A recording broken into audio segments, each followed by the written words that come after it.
Hello everyone, I welcome you once again to this channel. Prabhavi education hub में सबका स्वागत करता हूं। और ये जो ईपीएफओ की सीरीज चल रही है उसका आप लुत्फ उठा रहे हो, ठीक है। और उसी में ये अगली कड़ी है। एक और हम लोग बिल को, ये इनफैक्ट एक और कोड को हम लोग डिस्कस करने वाले इस वीडियो में। हम लोग लेबर कोड 2020 डिस्कस कर रहे थे, ठीक है। उसमें हमने कोड ऑन वेजेस जो कि 2019 में ऑलरेडी पास हो गया था, उसको हमने डिस्कस किया था, ठीक है। इसके अलावा 3 जो अदर बिल्स थे जो कि 2019 में ही इंट्रोड्यूस किए गए थे सेंट्रल गवर्नमेंट के द्वारा। और ये जो बिल थे ये रेफर कर दिए गए थे स्टैंडिंग कमिटी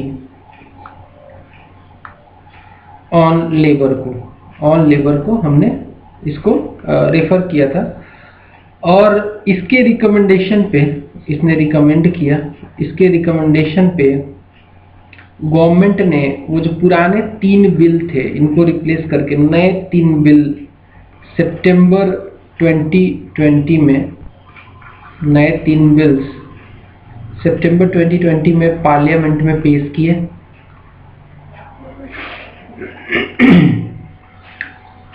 और इसी मंथ में 23 तारीख को सितंबर 23, इसी साल को, इसी मंथ में ये तीनों बिल पास हो गए और ये बन गए कोड्स या फिर एक्ट जिसको कह सकते हैं, कोड्स बन गए, ठीक है। तो ये 3 जो कोड बने, नंबर 1 इसमें बना the industrial relation code, industrial relation code 2020। दूसरे नंबर पे जो कोड बना वो the code on social security, code on social security 2020। इसके अलावा एक और जो कोड बना उसका नाम है the occupational safety health and working condition code, the occupational safety health and working condition को WC लिख देता हूँ, कोड 2020। ये 3 कोड बन गए। अब हम लोग इसको एक एक करके डिस्कस कर लेते हैं। सबसे पहले हम लोग डिस्कस करेंगे कोड ऑन इंडस्ट्रियल रिलेशंस।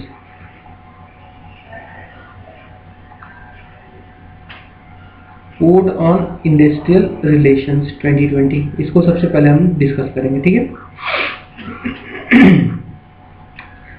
तो चैनल पे अगर नए हो सब्सक्राइब कर लेना, बेल आइकन को भी प्रेस कर लेना, इससे जो भी मेरे लेटेस्ट वीडियोस होंगे उनका नोटिफिकेशन आपको मिलता रहेगा। अगर आपको पसंद आ रही है क्लासेस तो शेयर भी कर देना।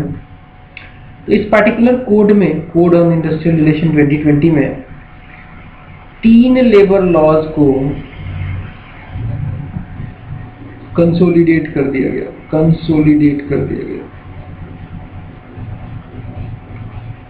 ये 3 लेबर लॉ कौन कौन से हैं? तो the trade union act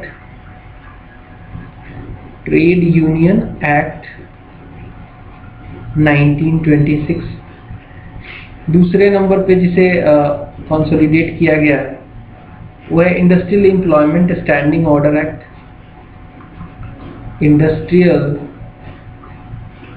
employment standing order act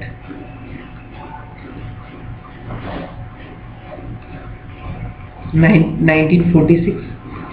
इसके अलावा एक और एक्ट को कंसोलिडेट किया गया, उसका नाम है इंडस्ट्रियल डिस्प्यूट एक्ट, जिसके बारे में मैंने ऑलरेडी आपको पढ़ा दिया है। Industrial dispute act 1947। इन तीनों को मिला दिया गया है, ठीक है।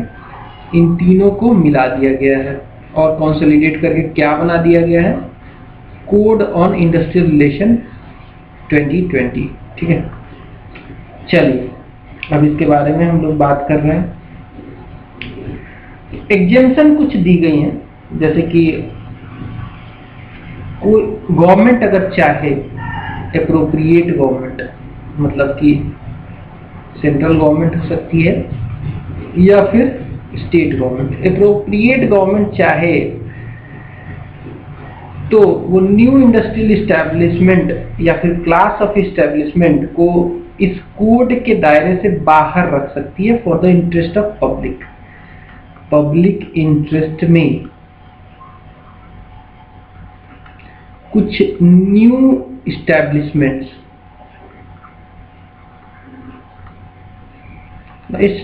मतलब इंडस्ट्री समझो, कुछ नई इंडस्ट्रीज को पब्लिक इंटरेस्ट में इस पार्टिकुलर कोड से बाहर रख सकती है, मतलब एग्जेम्प्ट कर सकती है।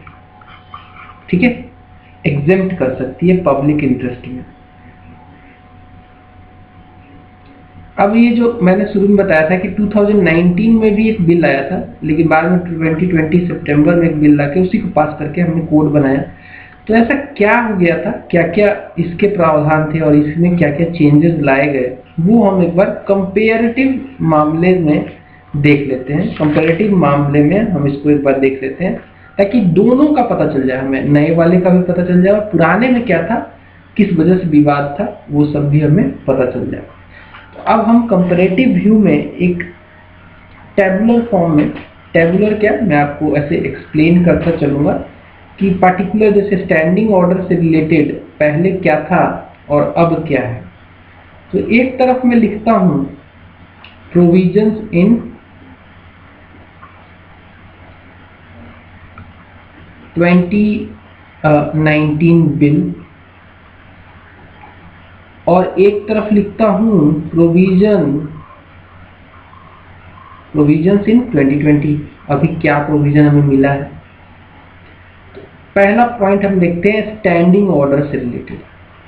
स्टैंडिंग ऑर्डर से रिलेटेड हम देखते हैं स्टैंडिंग ऑर्डर्स क्या होता है। कोई भी कंपनी है, इंडस्ट्री है, वो पार्टिकुलर अपने कंपनी या फिर इंडस्ट्री के लिए एक स्टैंडिंग ऑर्डर निकालती है।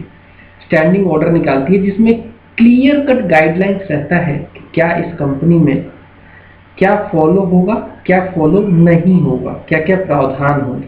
ठीक है, रिलेटेड टू वर्कर्स। ठीक है, स्टैंडिंग ऑर्डर मतलब कि कौन, मान लो वर्कर काम कर रहा है तो उसके लिए वर्किंग कंडीशन कैसा रहेगा, उसकी सुविधाएं क्या क्या होंगी, ये सब स्टैंडिंग ऑर्डर में आता है। उसको कितना काम करना पड़ेगा, कब हो जाएगा, ये सब स्टैंडिंग ऑर्डर में आएगा। तो अगर हम स्टैंडिंग ऑर्डर की बात करें तो 2019 में इसकी अगर किस किस पे एप्लीकेबल था, ये मतलब इसकी एप्लीकेबिलिटी की बात करें तो इसमें कहा गया 2019 वाले में कि ये जो स्टैंडिंग ऑर्डर होगा वो ऐसे इंडस्ट्रियल इस्टेब्लिशमेंट पे लागू होगा, जैसे इंडस्ट्रियल इस्टेब्लिशमेंट पे लागू होगा जहां पे 100 या फिर 100 से ज्यादा वर्कर काम करते हैं। 100 या फिर 100 से ज्यादा वर्कर काम करते हैं, वहां पे ये उस पार्टिकुलर इस्टेब्लिशमेंट को कंपल्सरी होगा कि वो प्रिपेयर करे standing order on the matters listed in schedule to the code. ठीक है, इस कोड में कुछ मैटर्स पे इसको स्टैंडिंग ऑर्डर तैयार करना होगा अगर उस इंडस्ट्रियल इस्टेब्लिशमेंट का स्ट्रेंथ 100 या 100 से ज्यादा है तो। अब इसको चेंज कर दिया गया, यहाँ पे स्टैंडिंग ऑर्डर की बात करें 2020 में तो इसको चेंज कर दिया गया। कहा गया अभी जो प्रावधान है इसमें कहा गया है कि अब ये जो नंबर है ना 100, यहाँ पे 300 या उससे ज्यादा होना चाहिए। बोला 100 नहीं साहब, 300 या 300 से ज्यादा होना चाहिए वर्कर्स की संख्या। तभी स्टैंडिंग ऑर्डर जो कोड में दिया गया है पार्टिकुलर सब्जेक्ट के ऊपर और मैटर के ऊपर, उस पर स्टैंडिंग ऑर्डर लगाना पड़ेगा। ये जो मैटर्स हैं वो मैटर्स क्लियर कट बताया गया है। क्लासिफिकेशन ऑफ वर्कर्स,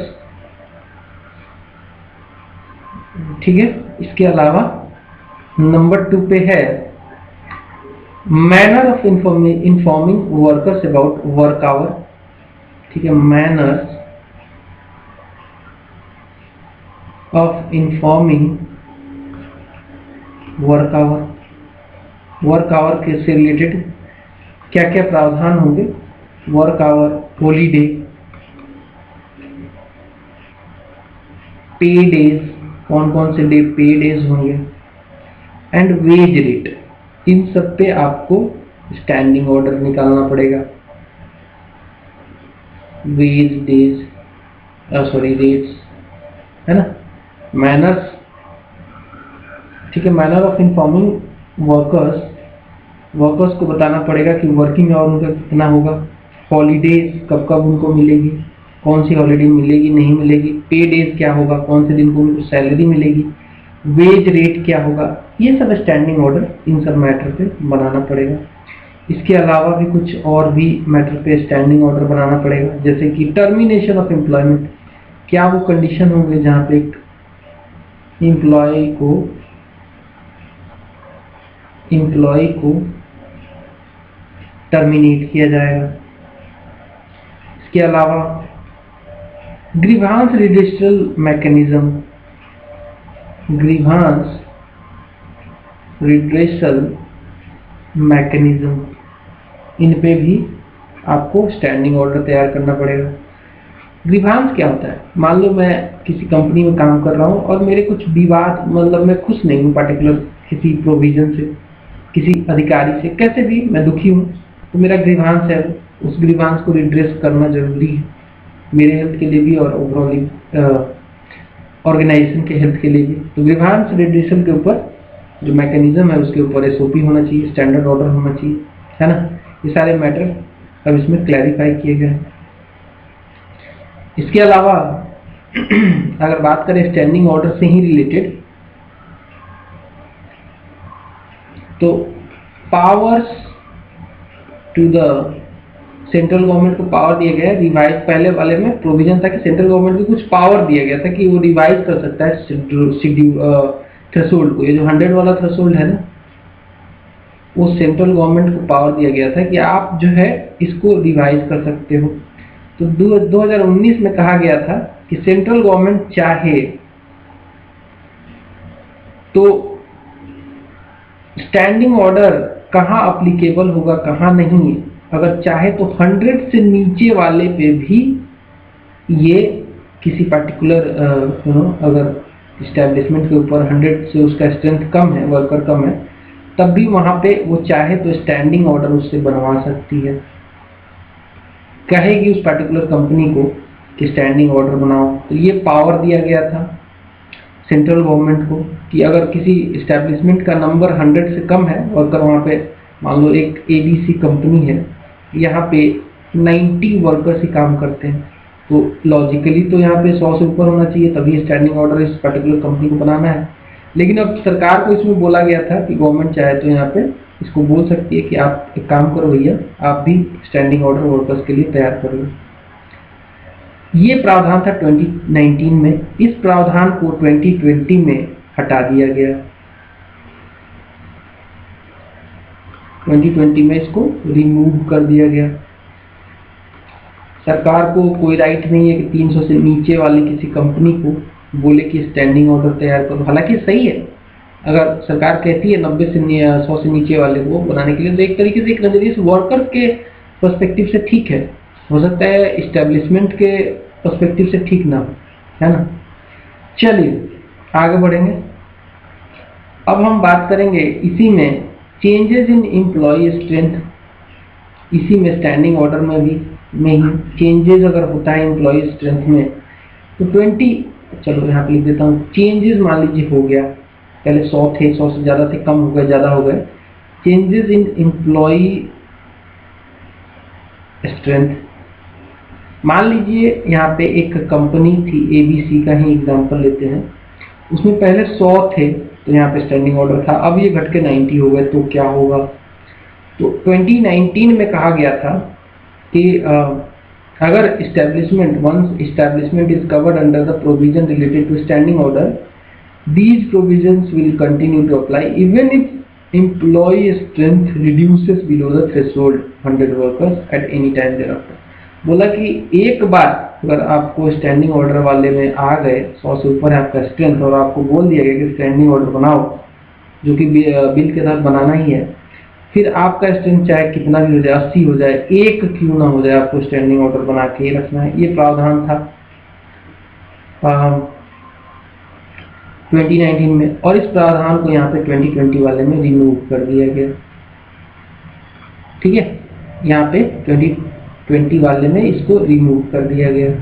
तो ये सारी बातें थी स्टैंडिंग ऑर्डर से रिलेटेड। अब हम बात करेंगे closure, lay off and retrenchment से रिलेटेड बातों को डिस्कस करेंगे।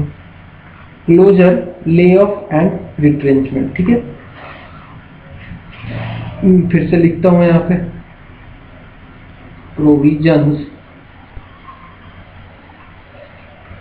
इन 2019 बिल, इधर लिख देता हूं प्रोविजन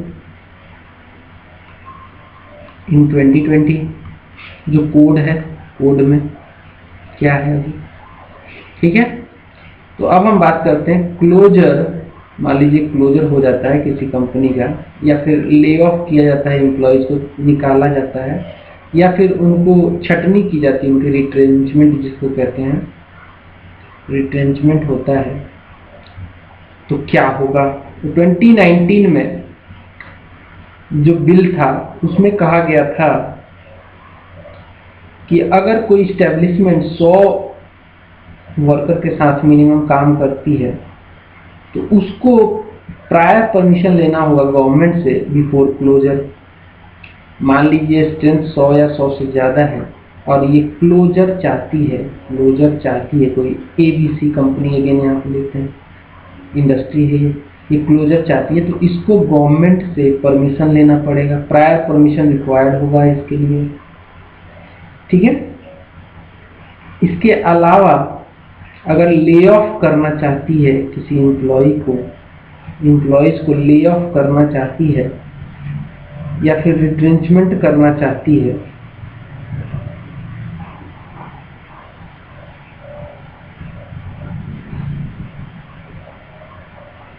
तब भी इसको परमिशन लेना पड़ेगा, ले ऑफ या फिर रिट्रेंचमेंट। दोनों केस में इसको, तीनों केस में, क्लोजर करना चाहती हो, ले ऑफ करना चाहती हो, रिट्रेंचमेंट करना चाहती हो, तब भी इनको परमिशन लेना पड़ेगा। एक बार मैं और बताता हूँ ले ऑफ क्या होता है, रिट्रेंचमेंट क्या होता है।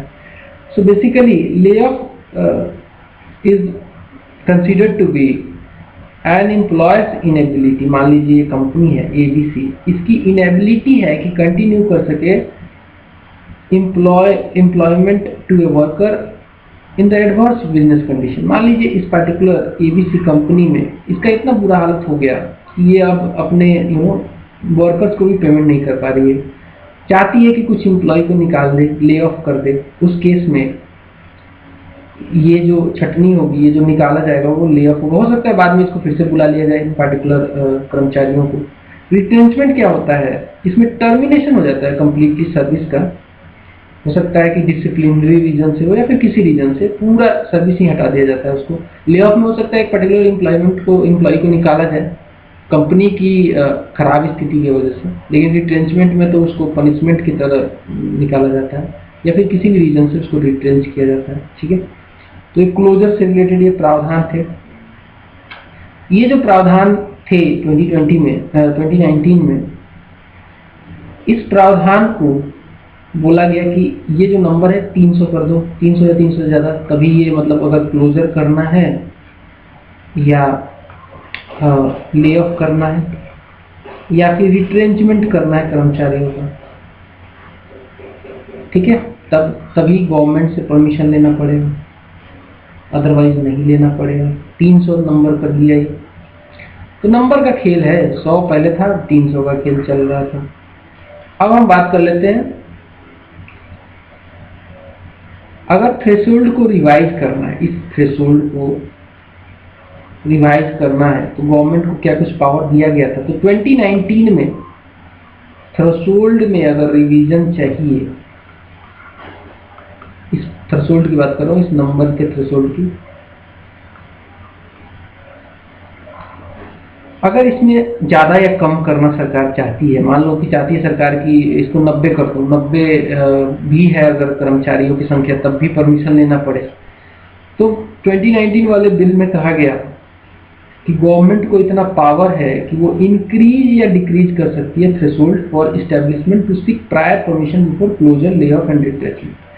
उसमें बोला या तो इंक्रीज भी कर दो या डिक्रीज भी कर दो। मान लो कि कंपनी ABC है, अगेन एग्जाम्पल लो, सरकार ने शुरू में बोला था 100 से ज़्यादा है या 100 है तो इसको परमिशन लेना पड़ेगा, क्लोजर करना है कंपनी का या फिर कर्मचारियों का ले ऑफ करना है, रिट्रेंचमेंट करना है। अब अगर इसमें रिवीजन करना चाहे सरकार तो इसको बढ़ाया घटा सकती है, मतलब ये बोल सकती है कि 90 पे भी मैं परमिशन लेना पड़ेगा आपको, या फिर मैं बोल देता हूँ कि चलो 120 पे आप परमिशन लेना, 120 तक कोई दिक्कत नहीं है, मतलब 119 तक कोई दिक्कत है, 120 होते ही आपको परमिशन लेना पड़ेगा, या इससे ज़्यादा होता है तो आपको अगर क्लोजर करना है, ले ऑफ करना है, रिट्रेंचमेंट करना है तो परमिशन लेना पड़ेगा।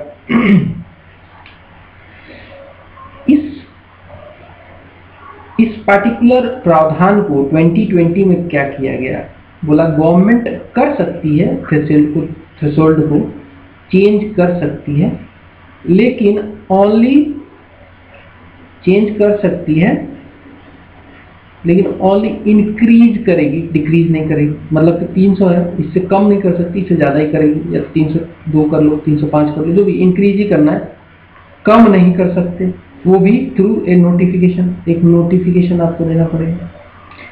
इसमें बोला कम और ज़्यादा दोनों कर सकते हैं, इसमें बोला कि कम ही नहीं कर सकते, ज़्यादा ही करोगे। तो अल्टीमेटली आपको याद यही रखना है, यही वाला। लेकिन कंपैरेटिव वे में आपसे पूछा जा सकता है कि चूंकि लेटेस्ट चीज़ है 2019 में क्या था, उस बिल को अगर कंपेयर करके पूछ ले सवाल तो तब भी आपको पता होना चाहिए।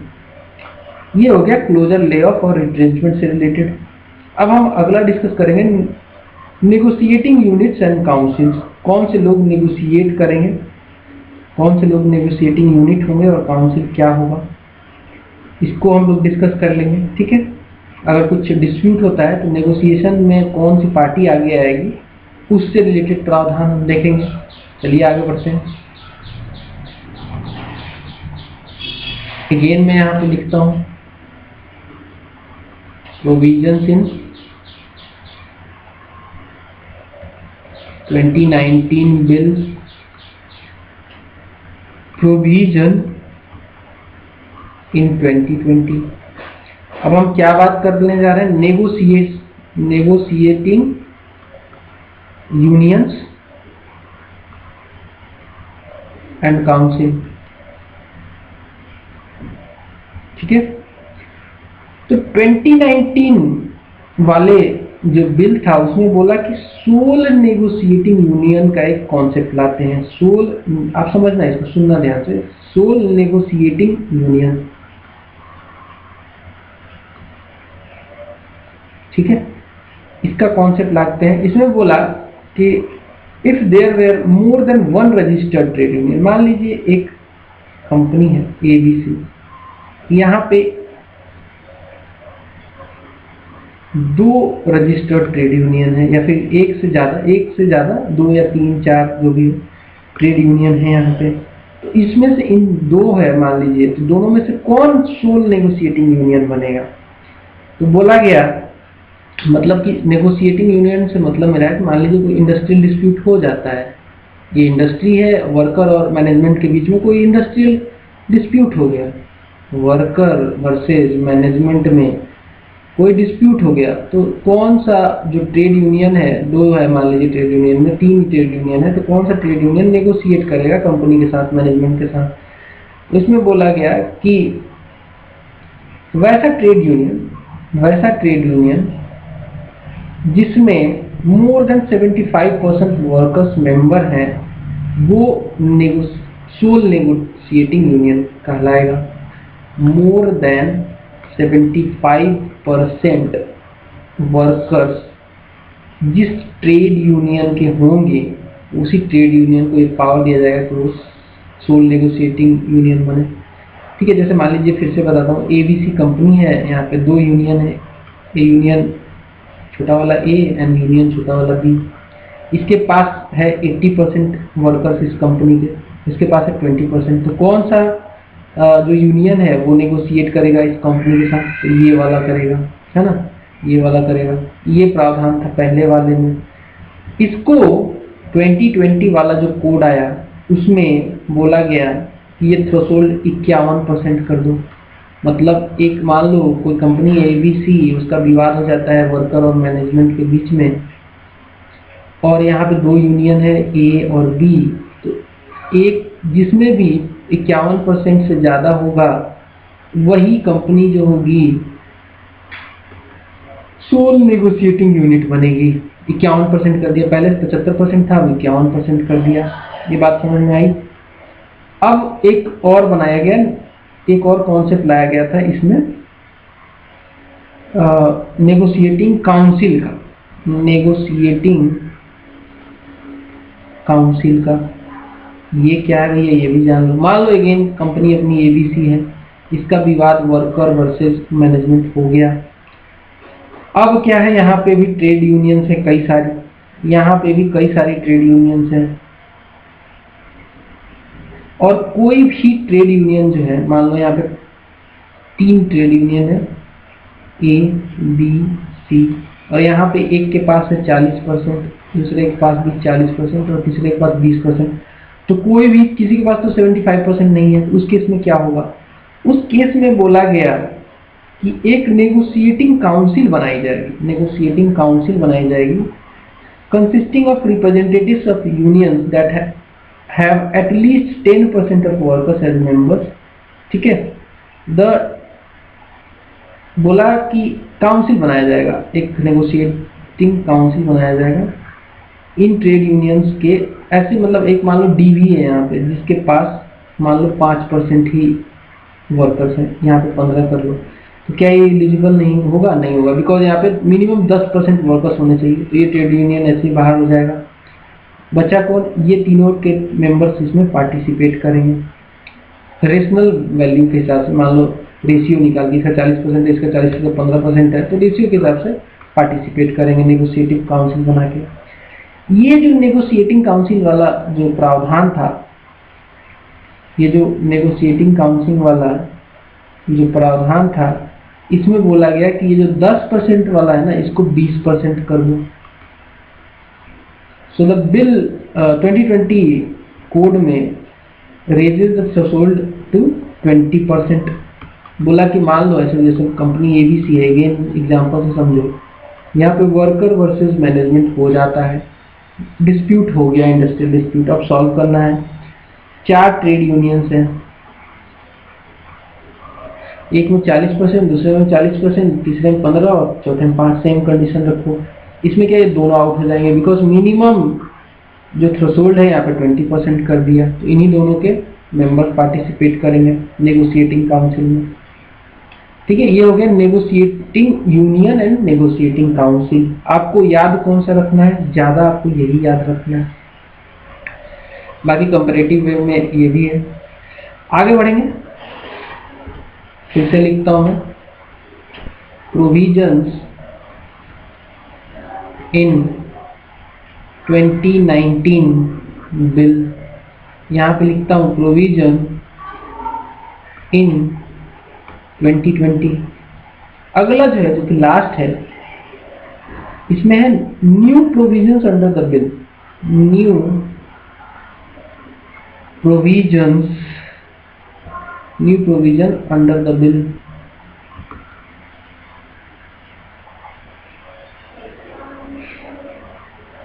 ये जो है, इसमें कुछ नहीं था नया प्रोविजन, इसमें जोड़ दिया गया नया। ठीक है, ये पॉइंट इसलिए लिख रहा हूँ बिकॉज इसमें 3 ही प्रोविजन थे, नेगोशिएटिंग यूनियन एंड काउंसिल तक, लेकिन नया प्रोविजन एक जोड़ दिया गया 2020 वाले में। उसका नाम है dispute relating to termination of individual worker, dispute relating to termination of individual worker.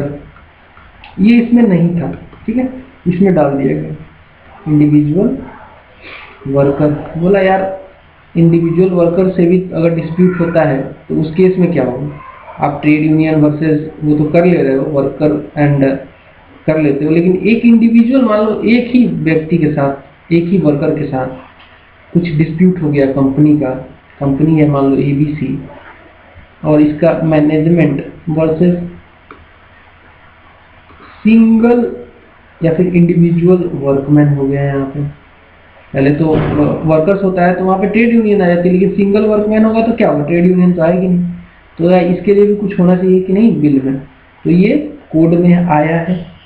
So the 2020 bill classifies any dispute in relation to discharge, dismissal, retrenchment और otherwise termination of service of an individual worker to an individual dispute. ठीक है, इसको industrial dispute कहा गया, individual level पे। ये भी पहले नहीं माना जाता था, पहले वो इंडस्ट्रियल डिस्प्यूट नहीं माना जाता था, अब इसको इंडस्ट्रियल डिस्प्यूट माना जाने लगा है।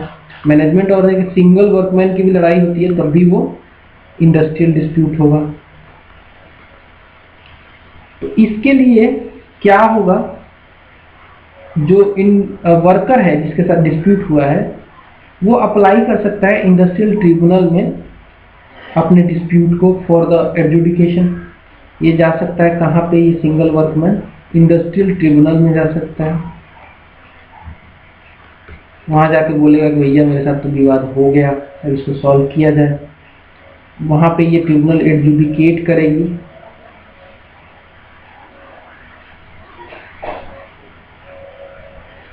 और बोला गया कि ये पर्टिकुलर जो इंडिविजुअल वर्कमैन है ये पहले कंसिलिएशन के द्वारा इसके मैटर को सॉल्व किया जाएगा, लेकिन अगर कंसिलिएशन फाइल हुआ है और सॉल्व नहीं हो रहा है तो इसके 45 दिन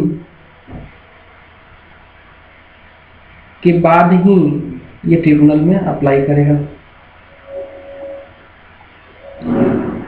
ये कंसिलिएशन जो प्रोसेस चल रहा है, कंसिलिएशन जो फाइल हुआ है उसके 45 दिन बाद ये इंडस्ट्रियल ट्रिब्यूनल, देखो प्रोसीजर फिर से बताता हूँ। सिंगल वर्कमैन है तो कंसिलिएशन ऑफिसर के पास जाएगा, कोई भी डिस्प्यूट कंसिलिएशन के द्वारा पहले इनिशियली ट्राई किया जाता है सॉल्व करने का, वहाँ पे भी सॉल्व नहीं हुआ तो उसके बाद ये कंसिलिएशन ऑफ जो प्रोसेस है, मान लो आज की तारीख में 1 तारीख को इसने डायल किया, इससे 45 दिन के बाद ही ये इंडस्ट्रियल ट्रिब्यूनल जा सकता है। ठीक है, ये प्रावधान ऐड किया गया है 2020 वाले जो कोड ऑन इंडस्ट्रियल रिलेशन है उसमें। So that's all from this video. यहीं पे ये कोड समाप्त होता है, इसमें इतना ही था।